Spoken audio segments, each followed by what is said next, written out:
gluten op-ed, everybody.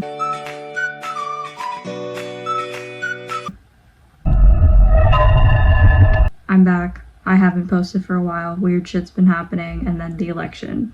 I have not been having a good time. That's all I'm really gonna say. Today we're gonna be playing Dagon. I'm pretty sure it's Dagon, which is the H.P. Lovecraft story. And in all honesty, I don't remember what really happens besides there's fish. I don't know, cosmic horror? Guess we're about to find out, so let's just get the fuck into it. Here we go.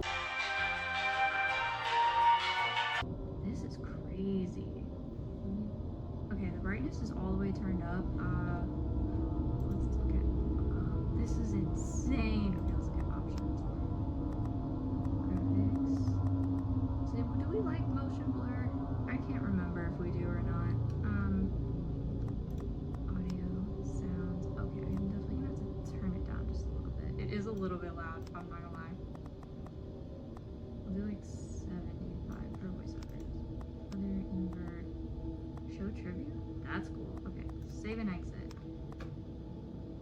Oh, this is so cool. This is on Steam. It's free. I'll have it in the link below. So let's start. Dagon is a faithful interactive adaptation of H.P. Lovecraft's work, focused on story and atmosphere. You will not find difficult choices, action sequences, or inventory management here. The movement is limited to progressing through locations along with the plot. I am writing this under an appreciable mental strain, since by tonight I shall be no more.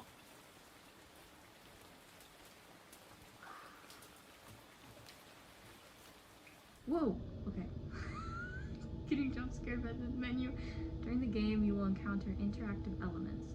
Some of them will allow you to continue your journey. Others reveal interesting facts about the original short story, its historical background, and the author. Oh, that's cool. Some of the trivia is hidden. In order to find these secrets, focus your eyes and look for the Elder sign. Whoa, okay, that's really cool. Okay. I always say okay. Penniless, and at the end of my supply of the drug which alone makes life endurable, I can bear the torture no longer, and shall cast myself from this garret window into the squalid street below. So we're gonna kill ourselves. Oh. Do not think from my slavery to morphine that I am a weakling or a degenerate. Morphine.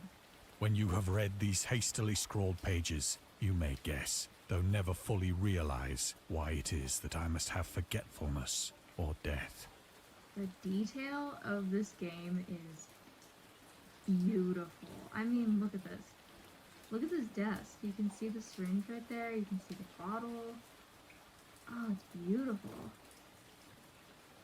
Ooh, okay. Oh. It was in one of the most open and least frequented parts of the broad Pacific that the packet of which I was supercargo fell a victim to the German sea raider. Ooh. I don't remember when Dagon takes place, like when it was written, somewhere in the 1880s. Editing me will figure that out.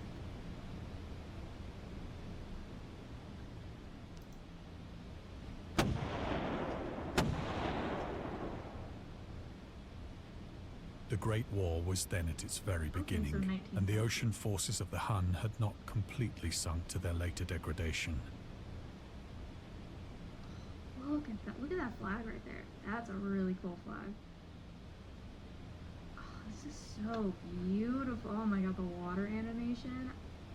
Ah, stunning. So that our vessel was made a legitimate prize, whilst we of her crew were treated with all the fairness and consideration due us as naval prisoners. Naval prisoners?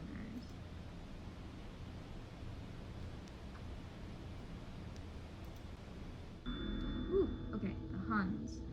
The Huns were Central Asian nomads who established a dominion in Europe and invaded the Roman Empire in the 5th century AD. They were known as brutal, deadly warriors and masters of quick raids who also developed powerful composite bows, lassos, and early siege weapons. During World War I, the British used the word Hun as a synonym for Germans. Naturally. in order to emphasize their brutality. However, the term originated when the German Emperor Wilhelm II gave a speech to his troops on July 27, 1900, before they embarked to China. I'm not going to pretend to have a German accent here. I feel like that's not really appropriate. So, should you encounter the enemy, he will be defeated. No quarter will be given. Prisoners will not be taken. Whoever falls into your hands is forfeited. Wow, that's a good line. Just as 1,000 years ago, the Huns under their king Attila made a name for themselves, one that even today makes them seem mighty in history and legend, may the name German be affirmed by you in such a way in China that no Chinese will ever again dare to look. Wow, that's incredibly racist. The refusal to take prisoners was a clear breach of the laws and customs of war adopted during the first. I don't know how to pronounce that actually. Hague. Convention of 1899. Ooh! I was close when I said 1880. I'd also like to point out that H.P. Lovecraft was grotesquely racist. So, yeah, just remember that. You can read the discovered trivia immediately or go back to find them later in the main menu. Turn off displaying trivia if you find that the feature distracts you from the story. This can be changed at any time in the options. Actually, no, it does not. It really just kind of adds to it. Alright, what's next? Ooh, we're walking. Okay. So liberal, indeed, was the discipline of our captors, that 5 days after we were taken, I managed to escape alone, in a small boat, with water and provisions for a good length of time. God, I cannot get over this animation. Oh, it's beautiful. This is such a great game. Okay, yeah, like, look at that lamp right there. I can't move to the right any further, but just look at that. It's so beautiful. Ooh. They're doing a great job with atmosphere. I'll give them that.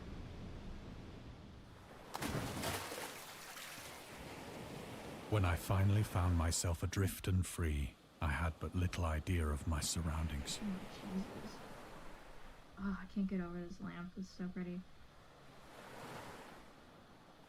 That's so pretty. Oh my god. Look at the sky. Look at the moon. Look at the waves. I'm giving myself motion sickness. I don't get motion sickness. Not on boats. Never a competent navigator, I could only guess vaguely by the sun and stars that I was somewhat south of the equator. You too, dude. Never a competent navigator. Of the longitude, I knew nothing, and no island or coastline was in sight. The moon is trivia. Do you know that the moon is made of blue cheese? I genuinely cannot get this. Is so pretty. I'm just double checking everything. The weather kept fair, and for uncounted days I drifted aimlessly beneath the scorching sun, waiting either for some passing ship or to be cast on the shores of some habitable land.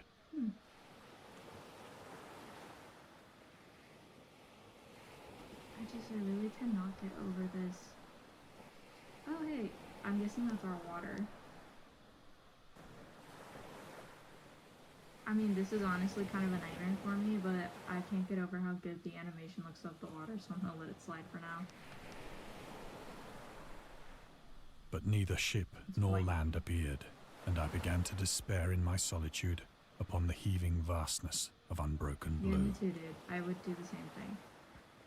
Despair is 100% correct. Oh man, look at that. Oh, we can't look down, we can only look at the sky. Okay. The change happened whilst I slept. Ooh. Oh, I don't like that.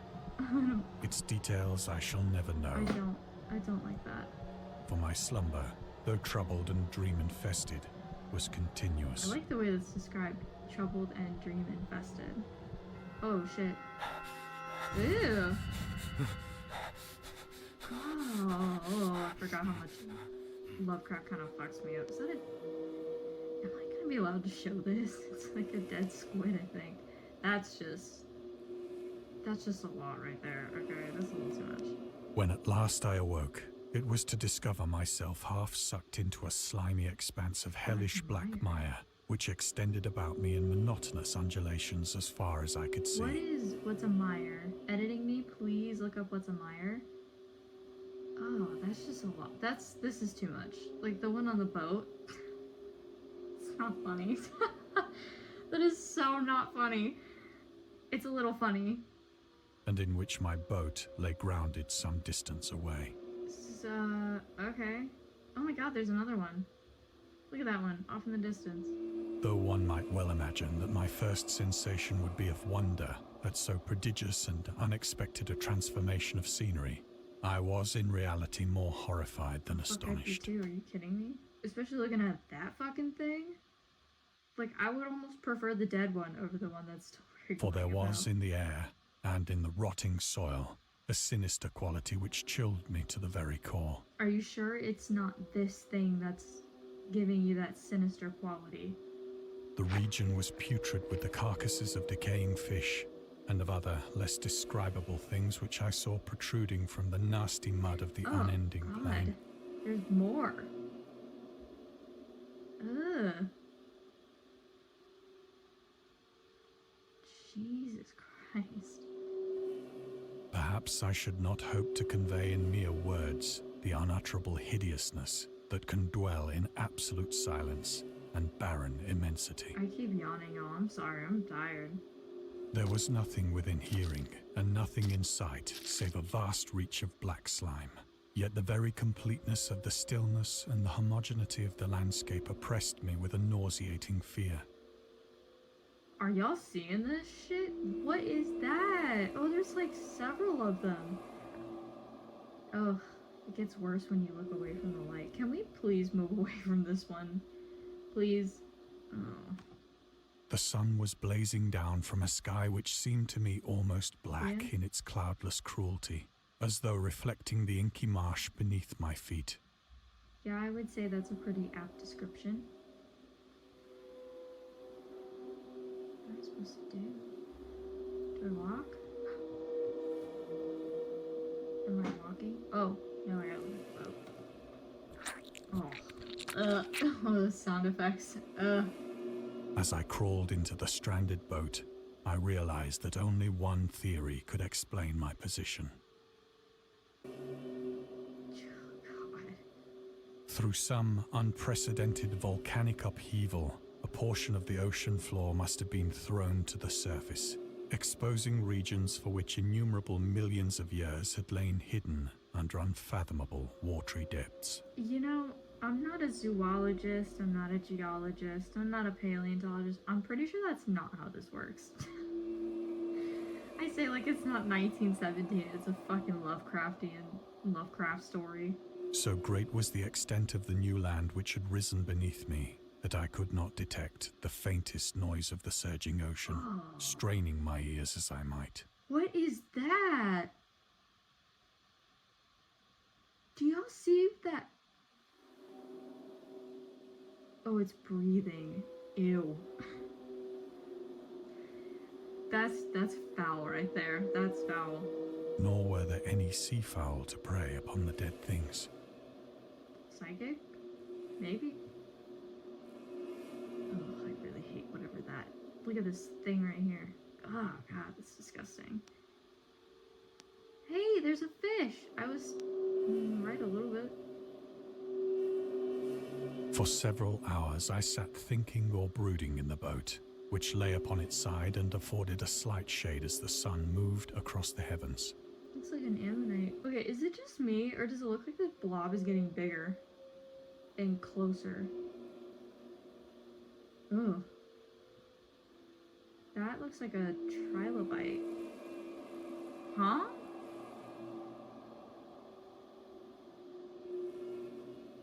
Oh god, I forgot there's one on top of the boat. That's crazy. Look at that. There's a trilobite right there. There's another one over there.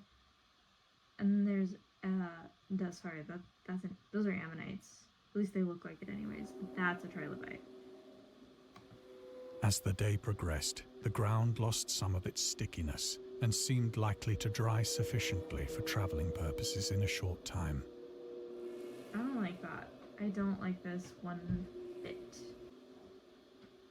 That night I slept but little, and the next day I made for myself a pack containing food and water, preparatory to an overland journey in search of the vanished sea and possible rescue.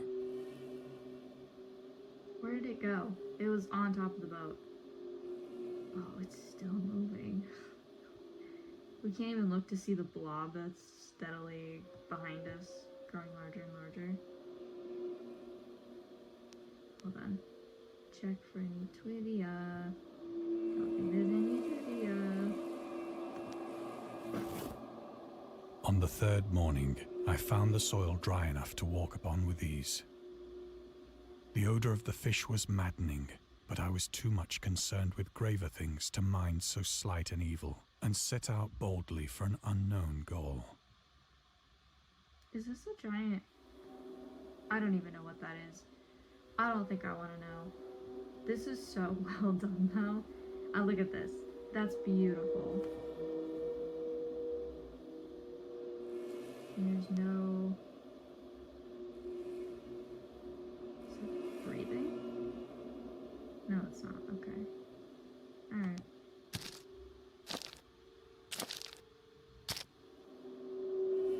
Oh. All day I what forged the steadily fuck? westward, guided by a faraway hummock which rose higher than any other elevation on the rolling desert. What's a hummock? Editing me, please look at it. I don't think I want to know what like any of this is, to be honest. Those look like giant conch shells. They're probably not. That looks like a giant blue crab or something, so I'm good. Educated guess here. Maybe a hummock is a hill of some kind, a mountain. I don't know. Ugh, the sound effects get me. Oh, is it a whale? Oh Jesus, don't look at me. Fun fact about me, I'm actually kind of scared of whales. I don't want to look at that. Look at his fucking eye. His beady little eye right here. Ew. Continue.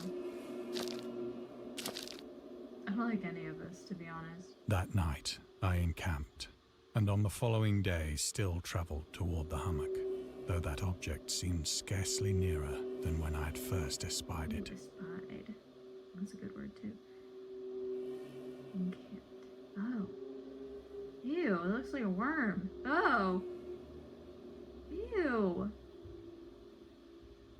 God, this is just gross. I'm guessing hummock is like a hill because it's saying travel towards it, and we're just going towards this giant hill, so that's what I'm thinking it is. Onward we go.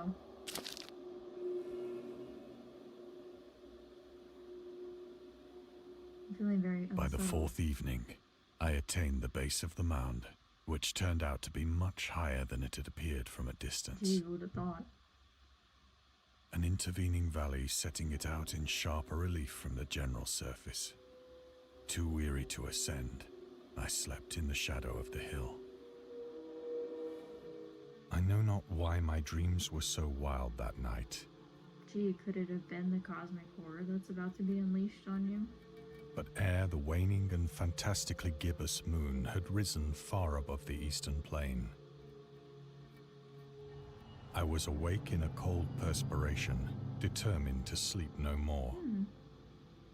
The moon looks really pretty.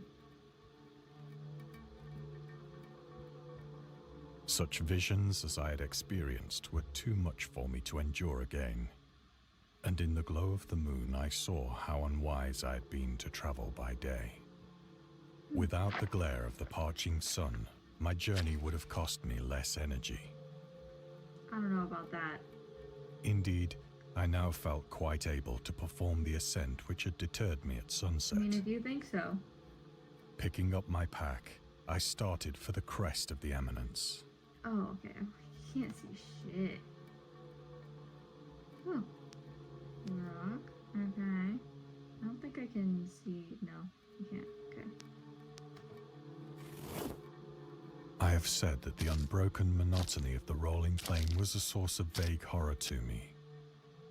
But I think my horror was greater when I gained the summit of the mound and looked down the other side into an immeasurable pit or canyon.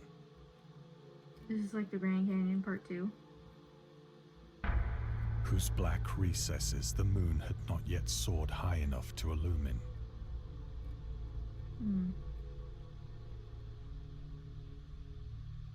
I felt myself on the edge of the world, peering over the rim into a fathomless chaos of eternal night. Yeah, we're okay. Through my terror ran curious reminiscences of Paradise Lost. Yeah, let's go. Biblical fan fiction. And of Satan's hideous climb through the unfashioned realms of darkness. Let's go. I love biblical references. I like the Catholic horror in particular is so fascinating to me. I love it. I think it's so cool because honestly, regardless of how I feel about Catholicism as a whole, the Bible is genuinely horrifying when you look at it from a deconstructed lens. That shit is scary. What do you mean God just flooded the earth because people got too evil? That's horrific. That is absolutely scary as shit. What do you mean a guy died and then 3 days later he just rose up again? Huh? Anyways, let's continue. As the moon climbed higher in the sky, I began to see that the slopes of the valley were not quite so perpendicular as I had imagined. Oh, he wants us to go in there? Ledges and outcroppings of rock afforded fairly easy footholds for a descent. A descent? What do you mean, we're going in there? Whilst after a drop of only a few hundred feet, the declivity became very gradual. Why not just wait until the sun comes up? Ugh. I don't know, I wouldn't take that chance. Urged on by an impulse which I cannot definitely analyze, I scrambled with difficulty down the rocks and stood on the gentler slope beneath, gazing into the Stygian deeps, where no light had yet penetrated. We're gonna have to look up Stygian as well. There's a lot of things I'm gonna have to look up for post, but that's okay. All at once, my attention was captured by a vast and singular object on the opposite slope, which rose steeply about 100 yards ahead of me. The Rosetta Stone. Just kidding. The Ten Commandments. I have a visitor. What? What? He wanted to say hi. Yeah? I don't think you can hear him. What? I'm in the middle of filming. Do you want to say hi? Here's the boy of the hour. Okay. Alright, let's keep going. An object that gleamed whitely in the newly bestowed rays of the ascending moon. Oh, I love that imagery. Oh, I don't like Lovecraft, but damn, did he write good stories. Why are we going? Where did our oil lamp go? We had one.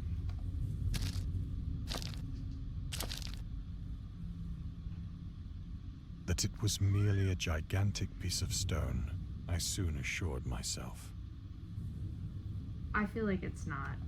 But I was conscious of a distinct impression that its contour and position were not altogether the work of nature. I'm too smart for this shit. A closer scrutiny filled me with sensations I cannot express.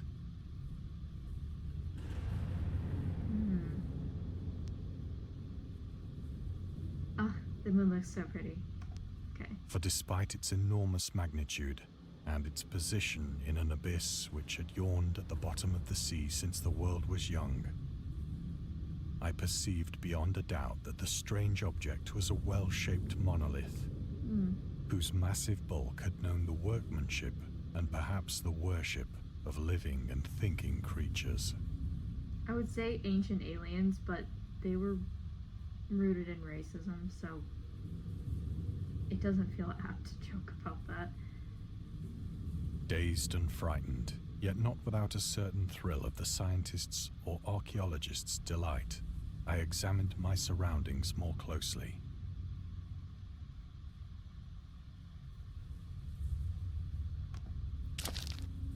Oh, we're going towards it. Oh, this feels like a bad idea. Oh, why are we... The moon, now near the zenith, shone weirdly and vividly above the towering steeps that hemmed in the chasm. Zenith. That's a crazy name. It's like a pool of water. This feels like an altar of some kind. No idea. And revealed the fact that a far-flung body of water flowed at the bottom, winding out of sight in both directions and almost lapping my feet as I stood on the slope. Across the chasm, the wavelets washed the base of the Cyclopean monolith. Cyclopean monolith. That's like thing on the to look up in post. On whose surface I could now trace both inscriptions and crude sculptures. Oh, that's beautiful. I wish there was more trivia. That's my only complaint so far. I need more trivia. The writing was in a system of hieroglyphics unknown to me, and unlike anything I'd ever seen in books. This is so pretty. Consisting for the most part of conventionalized aquatic symbols such as fishes, eels, octopi, crustaceans, mollusks, whales, and the like. Aquatic. So British. Several characters obviously represented marine things which are unknown to the modern world. Some weird ass looking mantis thing, and it looks like a giant squid. But whose decomposing forms I had observed on the ocean-risen plain. Alright. It was the pictorial carving, however, that did most to hold me spellbound. Oh, I can't really tell, but if you look underneath the waves, it almost looks like merfolk. Plainly visible across the intervening water, on account of their enormous size, were an array of bas-reliefs whose subjects would have excited the envy of a doré. Pick that up too. I think that these things were supposed to depict men. At least a certain servant. I accidentally hit it and it stopped. Yeah, see, that looks like mermen. That's another rock. It's scared me. Though the creatures were shown disporting like fishes in the waters of some marine grotto. Mm-hmm. Or paying homage at some monolithic shrine, which appeared to be under the waves as well. Of their faces and forms I dare not speak in detail, for the mere remembrance makes me grow faint. Are they hot?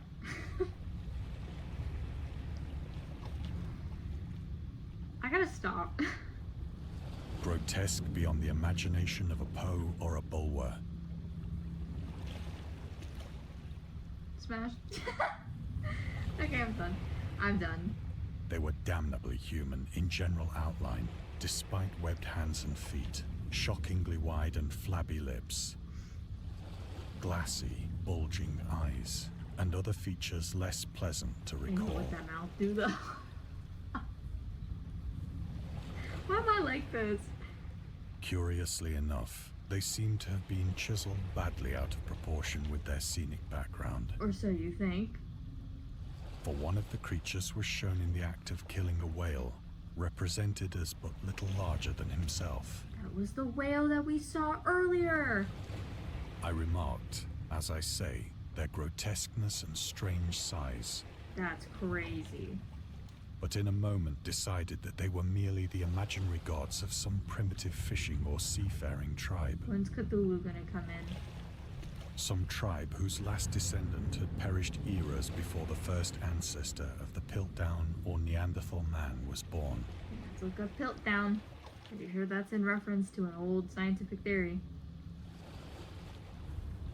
I mean, this is insane. Look at this detail of the whale, of the thing, of the other whale. Awestruck at this unexpected glimpse into a past beyond the conception of the most daring anthropologist, I stood musing whilst the moon cast queer reflections on the silent channel before me. Queer? Then, suddenly, I saw it. Fucking what? Saw what? Oh my god, no. Oh.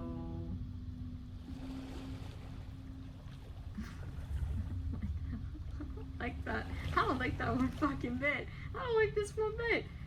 With only a slight churning to mark its rise to the surface, Oh, the God. thing slid into view above the Is this dark Cthulhu waters. or is this something else?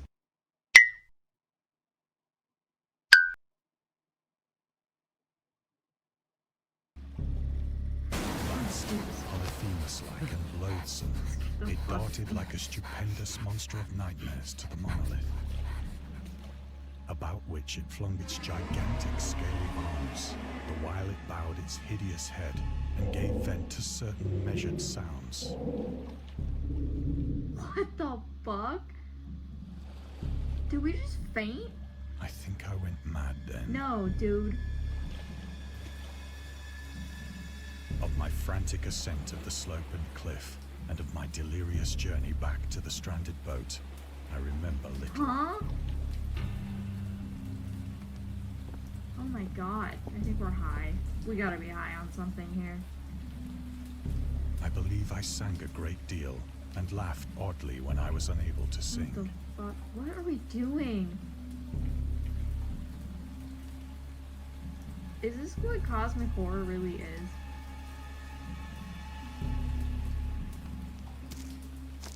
Jesus. I have indistinct recollections of a great storm sometime after I reached the boat. At any rate, I know that I heard pearls of thunder and other tones which nature utters only in her wildest Yeah, because moods. there's the ammonites. Ooh.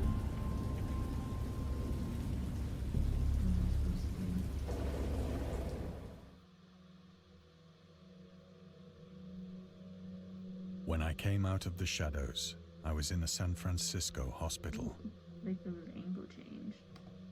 brought thither by the captain of the American ship which had picked up my boat in mid-ocean.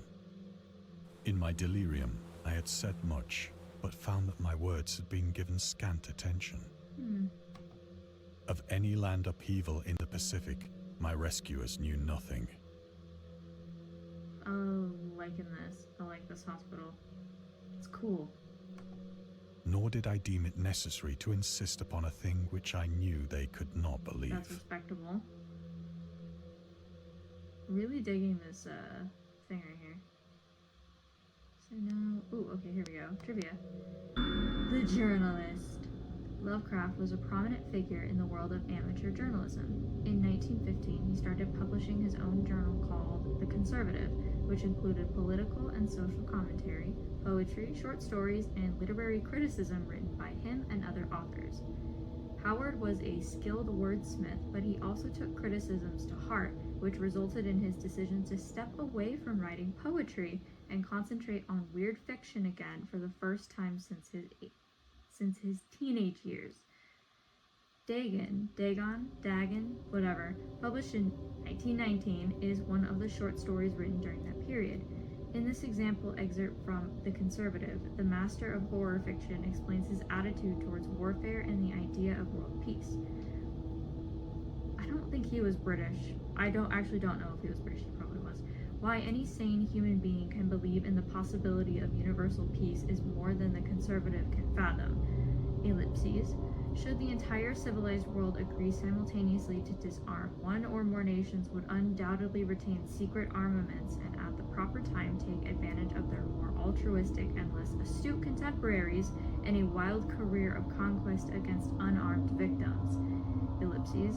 No country is or can ever be quote-unquote above warfare until the basic impulses of the human animal shall have miraculously changed.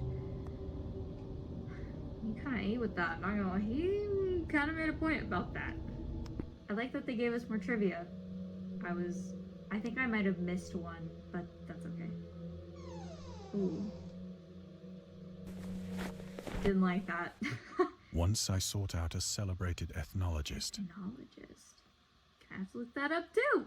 I'm learning so much, or I'm about to learn a lot in post. And amused him with peculiar questions regarding the ancient Philistine legend of Dagon, the fish god. Oh, so we saw Dagon. A fish god. See, I kind of remembered. Questions. Okay, Dagon, or Dagon. Dagon was the main deity of the Philistines, worshipped throughout the Middle East as the ancient god of fertility and crops. In Hebrew, the word Dagon was a common noun for grain. The rulers of Akkad, please don't butcher me, Mesopotamia, chose him as the patron saint of their war conquests. He also appeared as the judge of the dead in an Assyrian poem and an underworld prison warder. Is that like a warden? I'm assuming that's what that's like. In one of the Babylonian texts. He is often mistakenly taken for a fish god due to the wrong interpretation of his name, as in Hebrew the word dag means fish. In H.P. Lovecraft's works, Dagon is an underwater deity ruling over the deep ones, a humanoid race with fish traits that resides in the oceans. He is worshipped by a secret cult called the Esoteric Order of Dagon. Dagon. Close enough.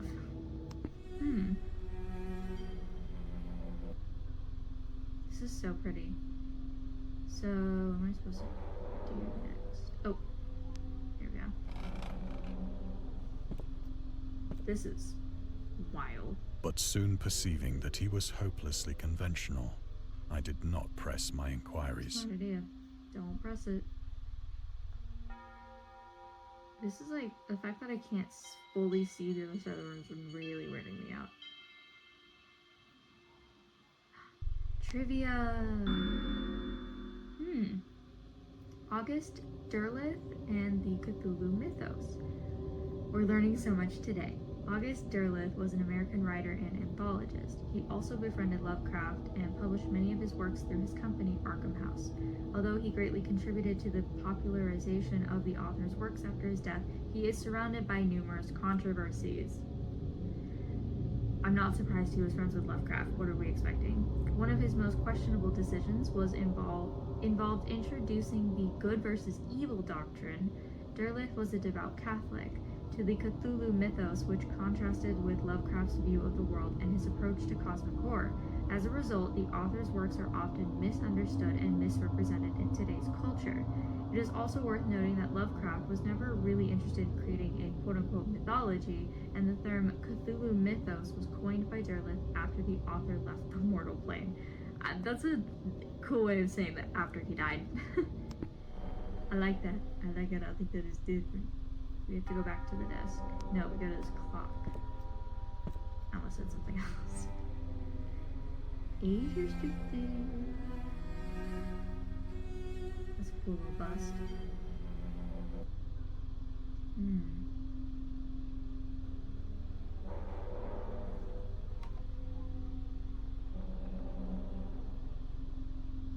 The atmosphere is very tense in here. This is really well done so far. Oh, okay. We're just walking around the room a little bit. It is at night, especially when the moon is gibbous and waning, that I see the thing. What's on the walls? It kind of looks, I can't tell if it's just the wallpaper, like, rotting away, or if it's part of the sea thing. I tried morphine. I didn't want to look out the window. But the drug has given only transient surcease, and has drawn me into its clutches as a hopeless slave. So now I am to end it all, having written a full account for the information or the contemptuous amusement of my fellow men.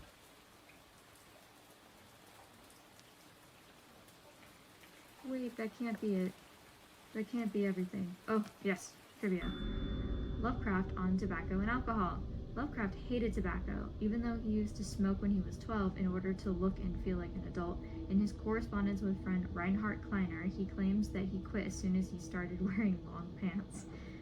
That's a cultural thing that we're gonna have to look up too. He also had a very strong opinion about alcohol, as evidenced by his letter to Zalia Brown, dated February 13th, 1928. As for the matter of drinking, I have never tasted intoxicating liquor and never intend to, having a strong aesthetic disgust at anything which blunts or coarsens the delicate natural equipoise of the evolved human intellect and imagination. Drinking excited my personal repugnance, hence I don't drink. Let the herd do what they will. I am rather in favor of prohibition, the prohibition of any one antisocial force as well as of any other. Okay, and then there's a little source right here. That's cool. All right. Well, I think we have to clear out those boys. Rest in peace. Often, I ask myself if it could not all have been a pure phantasm. A mere freak of fever as I lay sun-stricken and raving in the open boat after my escape from the German man-of-war. This I ask myself, but ever does there come before me a hideously vivid vision in reply. I cannot think of the deep sea without shuddering at the nameless things that may at this very moment be crawling and floundering on its slimy He's so bed, real for that. worshipping their ancient stone idols and carving their own detestable likenesses on submarine obelisks of water-soaked granite. I dream of a day when they may rise above the billows to drag down into their reeking talons the remnants of puny, war-exhausted mankind. Of a day when the land shall sink and the dark ocean shall ascend amidst universal pandemonium. Damn. Alright boys, this is it. We're done.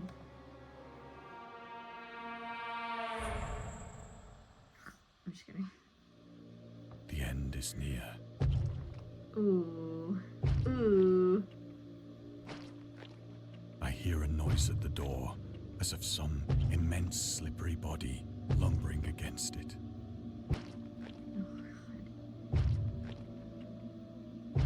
Oh. Oh god. Alright, time to throw ourselves out the window. We gotta go.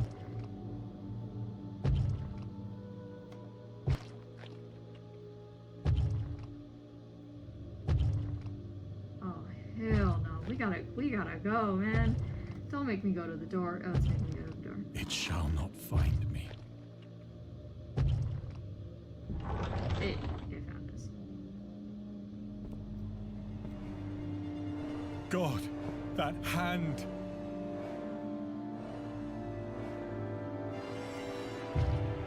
The window! The window! Go to the window, bro.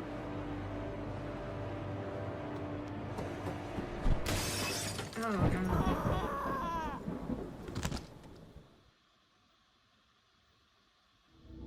Damn. Oh my god. Wow. Yeah. Ooh, there's a railway horror. Dr. Emerson's. Wow, okay. Alright. That was Dagon. That was like kind of intense, I'm not gonna lie. That got me towards the end. Really well done atmosphere. I wouldn't say this game is necessarily scary. It's atmospheric horror. It's cosmic horror, which to me, I don't find quite as terrifying. Probably because I am not super well versed in it. Maybe I'll think differently the more I read Lovecraft. Have a lot to do in post, but I'm very excited. I'm gonna put the link for this in the description below. I'm also a little rusty at outros. I don't remember my own outro at this point, so I don't know. Get off your phone, get some water, get some food, go to sleep. Have a great day, night, spring, summer, fall, winter, wherever you are, and I will see you all in the next video. Bye!